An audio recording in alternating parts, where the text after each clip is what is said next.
she's a sommelier, and then of course she's also from Team Wine Kenya and a wine writer. You will have to be patient with me. You know, I don't speak French. You got it. Yeah, I got it right, huh? Yes. Good stuff, good stuff. Shout outs to me. Sawa, so we're talking all things wine. Yeah, tonight it's a wine culture maneno, yeah? But also, one thing you need to know about Adero Joy is that she's got a blog. It's called Wine Fundamentals. So if you're excited about wine, yeah, so you might want to check out that blog. Now, let's keep it moving, Joy. Basic question, you know, why do people usually swirl the wine glass around like this before they taste it? Before they taste the wine. Okay. So, you know, for you to perceive any sorts of aromas, they need to interact with oxygen, right? Right. So that's the purpose of that. You're actually introducing oxygen into the wine. So you want it to mix with enough oxygen that you can pick up the aromas. I always tell people, what we call wine closed when it's in the bottle, because it's too compressed. So you need it to mix with enough oxygen that you can smell it. Right. Like if you've ever been to like Lake Bogoria or whatnot, when you smell the sulfur from far, then now you can, yeah. But when you get there, the smell is gone because it's too concentrated that you can't perceive it. Right. Yes. So you need the oxygen to open up the wine. Oh, interesting. It's not just to be fancy. Yeah. Although it looks fancy. So it's a bit different from coffee, the way you taste coffee, isn't it? Because now this one has to, it has to interact with oxygen first. Yes. To trigger your aromas visually. Yes. Okay. Yeah. Perfect. Now, what's the difference between red wine and white wine? Ooh. Obviously the color. The color? No, but so wine is made in two ways, and there's two grapes that make wine. So in wine we don't call them red grapes, we call them black grapes, because they use the really dark grapes, the ones you buy from the market, not the ones you buy from the supermarket. Right. And then we have the white grapes, what is the green grapes. Now, the color of the wine comes from the skin. So if you have red wine, that means you used it. You made it using the red, or what we call black grapes. I always call the skin the tea bag of wine, and depending to what degree you use it, is how much color you're going to extract. Yeah. So if you have a rosé, it's just been used. The skin has just been used for a little while, and if you have a full-on red, the skin has been used for the whole process of fermentation. Yeah. So you get red wine from red black grapes, and you get white wine from the green grapes or the white grapes. Right. But fun fact, and I don't think people know this, you can actually get white wine from red grapes. Interesting. Yes. Talk about that. You just don't use the skin. Squeeze it really quickly and ferment. Yes. Get rid of the skins. Get them out of here. So what's this deal? What's the story of apparently white wine is only meant for like fish, and then red wine is for like red meat and that kind of? Is that true? Is it how is that exactly how it's supposed to be? It's true to an extent. Yeah. It's largely true. Yeah. So let me just say it's largely true, but that's because the characteristics of the wine. Anyone who's tried both red and white wine will agree that red wine tends to be heavier, on your palate than white wine. Yeah. And it's the same with fish and meat. Yeah. Red meat, sorry. So red meat tends to be heavier on your palate than fish. So you want to match those two. You don't want one to overwhelm the other. So if you have a delicate piece of fish, you don't want to go in with like a really strong, heavy, full-bodied red wine. Yeah. Because, you don't want your wine and your food to fight. But then it gets more complex than that, because you have to think about how it was prepared. Was it grilled? Was it pan-fried? And all that. But that's a bit complex. But if you go by the general rule of white with white meat and red with red meat, you'll be right 85% of the time. Oh, okay. Yes. It's safer like that. It's safer. Yeah, I like that. And sparkling wine, what's the difference between that and champagne? all champagne is sparkling wine, but not all sparkling wine is champagne. Oh, I love that. Okay. So champagne is sparkling wine that comes from the region of Champagne. Yeah. They have their designation. It has to come from there, number one. Yeah. And then you have to make it in using certain grapes and in a certain way. So Right. even if it comes from the region of Champagne and you don't use the grapes that they designate for you to use, you can't call it champagne. Yeah, it's all these regions are very tightly regulated, and they're very particular about how they want wine in their area to be vinified. You know, I also found out that there's also rosé wine. Yes, that's what I was saying. Yeah. So in between the red and the white, like I said, the tea bag, the skin is the tea bag. Yeah. And if you want rosé, you just don't use the skin all the way. You just, Yeah. if you dip a tea bag for like 2 minutes, Yeah. it's different than if you dipped a tea bag for 10 minutes. Yeah. Yes, so rosé is like a 2-minute tea bag dip. Yeah, but that's not so common, isn't it? Yeah, for folks. Or is it on the higher end in terms of price? No. There's Okay. rosé in all different price categories. Oh, Yes, interesting. yes. All right, so good to Yes. know. Good to Try know. it. I mean, it's very I nice. haven't tried it, It's yeah. very nice poolside wine. Oh, yeah. Like rosé all day. I can imagine. Yes. So, why is wine stored on its side as opposed to while it's upright? Oh, now, that's only true for wines that have been sealed with a cork. Yeah. So the reason you do that is because a cork is a natural wood. Yeah. Yeah. And what does wood tend to do? It tends Right. to dry out and it tends to shrink. Right. Now, if it shrinks, air starts getting into the bottle and the wine starts oxidizing. And that tends to spoil the bottle. So you want to put it on its side so that the cork remains moist and plump enough to be tight in the bottle. If you have a bottle that's with a Stelvin screw cap, Yeah. then you don't have to store it on its side. You can store it upright. Yeah. The only thing is that you need to put it out of the light, so please do not put it in the window. Do not leave it in a hot car. Yeah. Yes. Put it in a Gonna cool, mess dark it up. place. Yeah, cool. Yeah.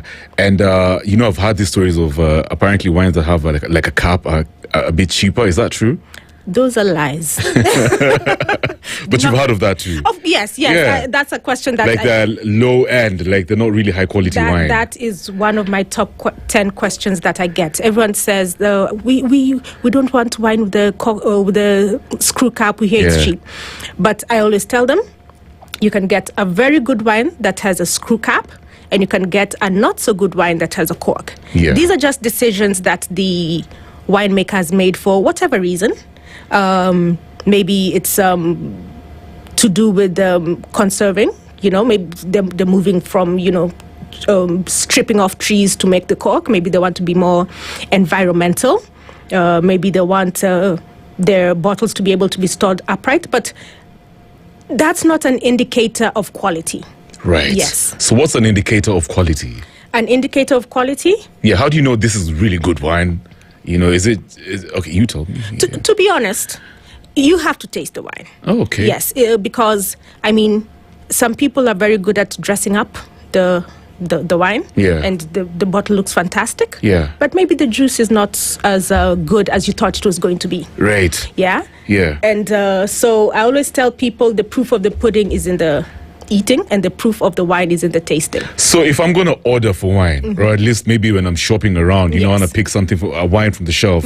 So how do I judge then? If you're saying I have to taste it, and I'm a newbie in this whole wine thing, so how do I go about it? I always tell people don't be afraid to make mistakes. Oh wow! Okay? Yes, wine is an adventure. So wow, exactly. Yeah. So when you're going for wine, it's not a product that you're always going to get a guarantee. Right. And that's what I love about it. Because I'm adventurous. I like to try new things. So I have no qualms with having a bottle of wine. If I don't like it too much, now I know. Should I ask the bartender for recommendation, or should I just be adventurous? No. Equip yourself with enough knowledge to kind of guide yourself. So Right. if you know what taste you like, let's say you like red wine over white. Yeah. That's number one. Yeah. And then I prefer white anyway. you so, prefer white, yeah. fantastic. Yeah. So let's say we are you and you like white, so we'll go straight to the white side of the aisle. Right. And then if you equip yourself with knowledge of the grapes. So what do you like more? Do you like something that's more zesty and zingy, or do you like something that's more creamy and relaxed? And then that way will I go for a Sauvignon Blanc, or will I go for a Chardonnay? Oh, look at that. And then Yeah. you decide, okay, I like something zesty and I want to go for a Sauvignon Blanc. Yeah. So do you want something more herbaceous or something more fruity in the Sauvignon Blanc? You're like, Wow. okay. So now Yeah. we're narrowing it down. Yeah. So if you like something more herbaceous, then you go the Europe, maybe Chile way. Yeah. Or if you like something more fruity in the Sauvignon Blanc, then you go maybe South Africa or New Zealand. Right. And then, so it's just about learning. Wine is about learning. Yeah. Yes. I mean, wine is not a lazy person's drink. Oh, No. you know, you're educating me thoroughly. It's never been a lazy person's drink. It is not. You need to be particular and very detailed about what you're looking for. Wine is a job. It really is. And, while you're speaking, I'm just thinking, okay, so I should never consider the alcohol percentage when I'm picking a good wine. It's not just about the level of alcohol in it. No. I mean, And I know we're probably going to talk about this later, but Yeah. I've had the myth before that really good wine is high in alcohol. That's not true. It can be, but alcohol is not an indicator of really good wine. You can have really good wine at a lower percentage. You can have great wine at 12%, and you can have great wine at 14.5%. I agree. Yes. Yeah, and I guess also the seasons for different wines, isn't it? Yeah, like right now it's kind of cold, so No, there's regions. there's regions. Yes, so warmer okay. regions Yeah. tend to produce more alcohol because what is Right. alcohol? Converted sugar, right? Correct. So if your fruit is riper, Yeah. you're going to get more alcohol. Yeah. If your fruit doesn't get too ripe, you're going to get less alcohol. So if you're in a cooler place where the fruit doesn't get too ripe, you get less alcohol. If you're in a warm place like South Africa or south of Italy, you get higher alcohol. But they're still great wines. Is old wine always quality wine? Wine that's stored for, let's say, years, and as opposed to like current? Correct. Yeah. Most wine is meant to be drunk right now.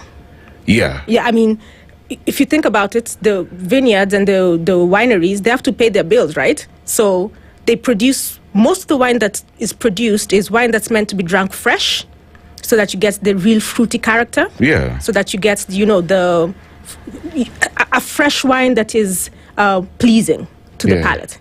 Wines can be stored, and there are different wines that can be stored for different periods of time. Some maybe 10 years, some 5 years, some even 15 So when years. they're stored for all those years, what are they trying to achieve? They evolve. They evolve. Wine evolves, yes. Okay. That's why I told you wine is not a lazy person's drink. You keep on talking, man. Yeah, I'm learning. Yeah, amazing. Yes, so wine they evolve into what we call tertiary characters. So what you drink right now may be a bit too harsh in terms of maybe having too much tannin, maybe too much, character that is not gelling together. So if it sits, and this wine that's meant to be aged is really high-end wine. So you need to, Right. yes. So I guess that's what I meant. Yeah. so it gives time for the flavors to meld and age in the bottle. Yeah. So tannins fall out, and all these other characters fall out, and it becomes smoother on the palate. It becomes more palatable for you. Right. It develops flavors that it did not have initially. Maybe Okay. it was primarily fruit that was not that was too overwhelming. Then it gets a little bit of leather. It gets a little bit of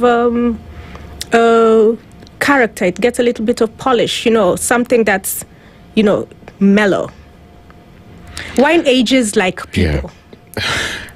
Wow. Okay.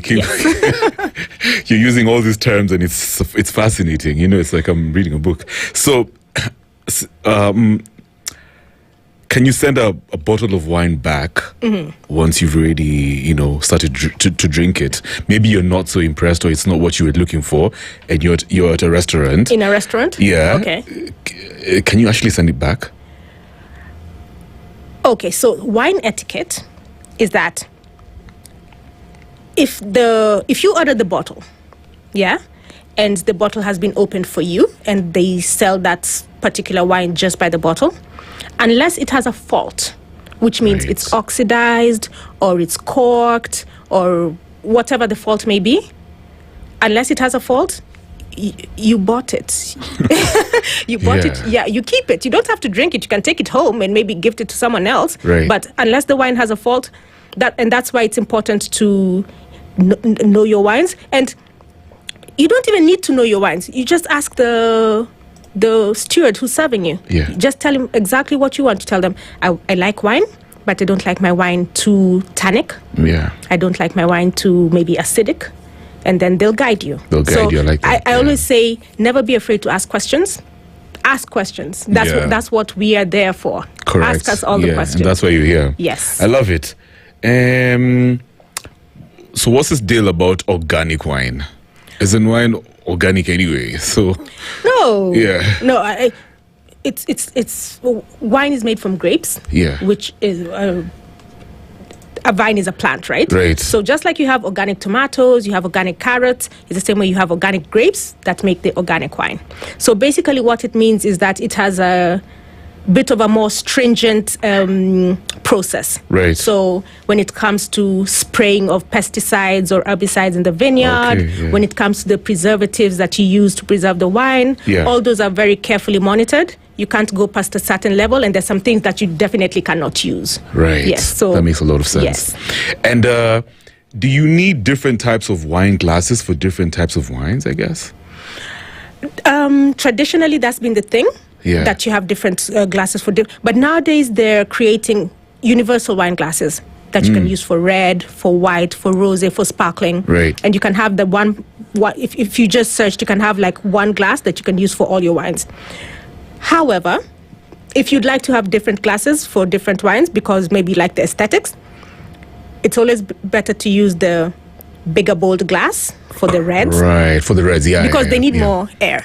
Yes, right? Yeah. And then the whites can take a bit more of a smaller glass. Right. And then if you really want to go that route, you can have like the flute or the tulips for the sparkling. What about the ones with a lot more alcohol content? Those tend to be the reds, and they do better in a wider bowl. Okay. Yes. That's interesting. Yes.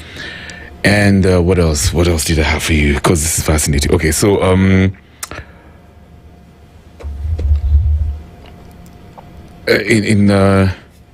okay, fine. What's one lesson or story you wish everyone would learn about wine, I guess? That wine... Golden lesson. And I don't know if I am making sense. There are many. But yeah, now that's pretty much beyond, yes. Just the whole bottle I would say that try all wines. Okay. Number one. Yeah. Because I said one it's an adventure. Yeah. But then, at the same breath, I would say the wine you like is the best wine. Yes. What you enjoy. Wow. Because at the end of the day, wine is for us to enjoy. Yeah. Yeah. If you don't enjoy something, don't kill yourself drinking it because you think you're impressing so-and-so. Yeah. I'm going to ask you a bit of a complicated question. So when you go about the tasting of wine, let's say you're reviewing wines, you're new to this. How should you go about it? Can you actually explain that, or? Yes. Okay. So we already talked about the swirling. Yeah, the swirling of the just glass. to open up the wine. Yeah. And then I always tell people, when you're tasting wine, you don't just swallow it. Okay. Wine has to interact with every facet of your palate. So your tongue, the sides of your tongue, your gums, because you're picking up different things from different parts of your mouth. Right. Yes. So wine is about an experience. Yes. I mean, obviously, at the end of the of drinking, you'll get the effects, but it's more about the journey than it is about the destination. It's about the journey. Yes. So swirl it in the glass, and then also when you sip it, swirl it in your mouth. Correct. Yes. Beautiful, beautiful. So for folks who want to share your story, maybe they want to partner with you, how can they reach out? I'm on Instagram. Yeah. It's Wine Fundamentals. It's one word. Just DM me, I guess. Yeah. Although I'm very bad at social media, but I'm trying, and I'll do my best. I think you're good enough. I'll respond eventually. Eventually. Yeah. Have you got anything you're working on, like a project or anything Team Wine Kenya is working on? Well, we just came back from France. last 2 weeks ago. We were in Jura this year. So now maybe gearing up for next year. Yeah. So we'll work on that. Aside from that, the Sommeliers of Kenya Association, SOCA, is doing their first Ubuntu wine competition that's being held in South Africa. Right. In December. So we're going to have our Kenyan Heat I think on the 15th of November. And it's our first time. So we get to send Kenyan sommeliers to represent us on the African stage. Right. So it's us, South Africa, Zimbabwe. I don't know if I'm missing. I think it's just us three. I might be missing one more country. What happens in the competitions? So it's very complex. So you need to know your wines, and not just wines. You need to know spirits, coffee. So it's quite extensive. Right. And you also need to know service, how to properly serve a table wine, and it's theory, it's practicals. Right. They take you through the ringer, and they judge you based on your knowledge, your expertise, and your finesse. Right. Yes. So when you guys are going to go, so what's the game plan? What's the strategy? Strategy is practice, practice, practice. And then, like with every competition, you just do your best. Yeah. You win some, you lose some. But you know what we say in Kenya. Asiyekubali kushindwa siyo mshindani. So you do your best. Who's your biggest competitor in Africa? In Africa? Has to be South Africa. Obviously South Africa. They produce all the wine. Yeah. But you guys are second to them, isn't it? I don't think Zimbabweans are like that. No. That good. I don't know. Do you know, we were introduced to the competition, the blind tasting competition, by Team Zimbabwe, actually. Oh. Yes, they recommended us. So, for real? Yes, so they're our brothers in wine. Yeah. And, of course, my teammates and I are sisters in wine. Yeah. But if you ask me, yes, Kenya is... we had to be somehow. Kenya might even be number one. You just with you guys with you especially, 100%. But Zimbabwe, we have a good relationship with them, even in rugby. Yes, we have such history. Yes. Yeah, shout outs to Zimbabwe. They actually made it to the Rugby World Cup. Yeah, so that's good stuff.